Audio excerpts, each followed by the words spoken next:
Hello friends, आज हम बात करते हैं अर्थराइटिस के बारे में। घुटने में अर्थराइटिस, घुटने में दर्द बहुत कॉमन है। आजकल हर घर में एक घुटने की समस्या से कोई ना कोई जूझ रहा है। चाहे आज हमारे यंगस्टर बच्चे हो जो स्कूल जा रहे हैं, वो कुछ खेलने के दौरान उनमें कुछ इंजरी हो जाती है जिसके कारण घुटने में दिक्कत है, या फिर हमारे ग्रैंड पेरेंट्स, हमारे पेरेंट्स जो एल्डरली एज हो गई 50 साल और उसके ऊपर जा चुके हैं, उनमें रोज़ आम दिनचर्या में उनको घुटने में काफ़ी दर्द होता है। मेरे पास पेशेंट्स आते हैं, वो कहते हैं कि सर वॉशरूम भी नहीं जा पा रहे हैं, बिल्कुल टहल नहीं पा रहे हैं, उनकी मॉर्निंग वॉक, इवनिंग वॉक इतनी हैम्पर हो गई है कि वो बिल्कुल कोई एक्टिविटी नहीं कर पा रहे हैं। तो दोस्तों, मैं आज आपको एक बहुत बेसिक शब्दों में, आम भाषा में मैं आपको समझाना चाहूँगा कि घुटने का दर्द क्या चीज़ है और उसका हम कैसे निजात कर सकते हैं। तो सबसे पहले मैं बात करता हूँ एल्डरली पेशेंट, जो हमारे परिवार में बुजुर्ग लोग हैं, उनमें घुटने में दर्द काफ़ी कॉमनली देखा जा रहा है। और क्यों हो रहा है वो? तो दोस्तों, मेरे हाथ में एक छोटा सा नी का मॉडल है जिसमें ये ऊपर की बोन है, ये एक फीमर बोन है जो अपनी जांघ की हड्डी बोलते हैं, और नीचे वाली बोन अपनी टीबिया बोन है जो अपन शिन बोन बोलते हैं। तो दोस्तों, थाई बोन और शिन बोन के साथ में अपना नी जॉइंट है, ये नी जॉइंट है। जो आप ये ब्लू सरफेस देख रहे हो फ्रेंड्स, तो ब्लू सरफेस अपना एक कार्टिलेज है। बहुत लोग इसको ग्रीस बोलते हैं कि ग्रीस बनाने वाली परत हो गई, कुछ लोग इसको स्मूथ सरफेस बोलते हैं, और नॉर्मली हम लोग हमारी भाषा में इसको कार्टिलेज बोलते हैं। उम्र के साथ में क्या होता है कि इसमें कार्टिलेज में डैमेज होने लग जाता है। वो क्यों होता है दोस्तों? क्योंकि आप देख रहे हो इस फीमर बोन और टीबिया बोन के बीच में एक मेनिस्कस है, वाइट कलर का स्ट्रक्चर है, ये एक गद्दी होती है।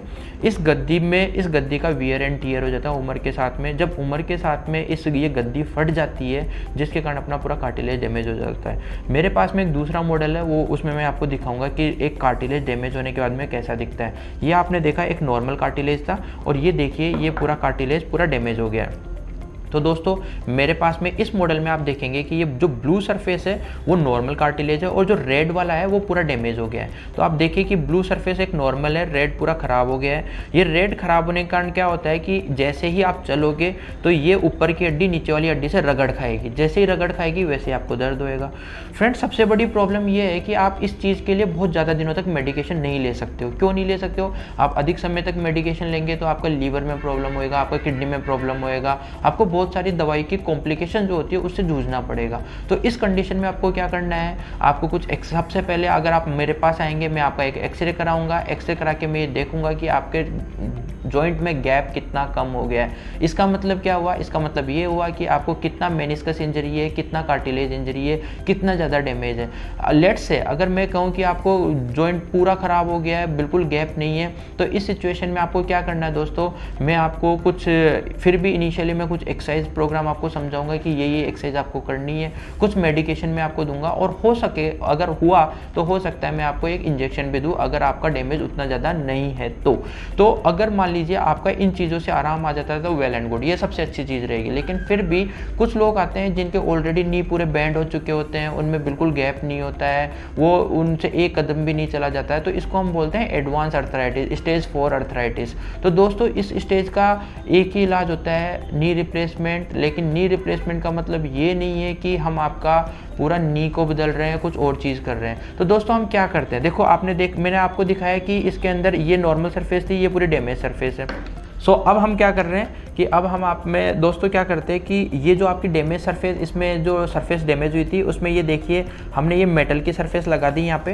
तो ये मेटल की सरफेस होता है आपके कार्टिलेज की जगह पे, और यहाँ पे एक दूसरी हमने व्हाइट कलर की ये जो चीज़ देख रहे हैं ये हमने गद्दी लगा दी है। तो ये एक रिप्लेस नी होता है, जिस इज कॉल्ड नी रिप्लेसमेंट। अब दोस्तों, ये पूरा मूवमेंट है, आप देख पा रहे हैं पूरा मूवमेंट होता है, पूरा सीधा होता है, पूरा मूवमेंट होता है, कोई पेन नहीं होता है। तो दोस्तों, अगर कभी भी आपको नी रिप्लेसमेंट नी पेन है और डॉक्टर ने आपको नी रिप्लेसमेंट के लिए सजेस्ट किया है, तो सबसे इंपॉर्टेंट चीज़ ये है क्या आपको नी रिप्लेसमेंट की ज़रूरत है या नहीं है।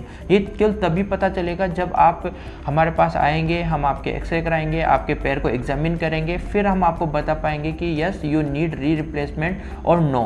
अगर नी रिप्लेसमेंट चाहिए तो दोस्तों बिल्कुल आपको घबराने की ज़रूरत नहीं है, बहुत ही एडवांस प्रोसीजर है, ज़बरदस्त प्रोसीजर है, बहुत बढ़िया लाइफ है, 30 से 35 साल इसकी लाइफ रहती है, कोई सेकेंड थॉट लेने की ज़रूरत नहीं है, आपकी क्वालिटी ऑफ लाइफ ज़बरदस्त इंप्रूव हो जाएगी। कभी बिल्कुल हेजिटेट मत हुइए, प्लीज़ कम और know more about knee replacement and your knee condition. Thank you.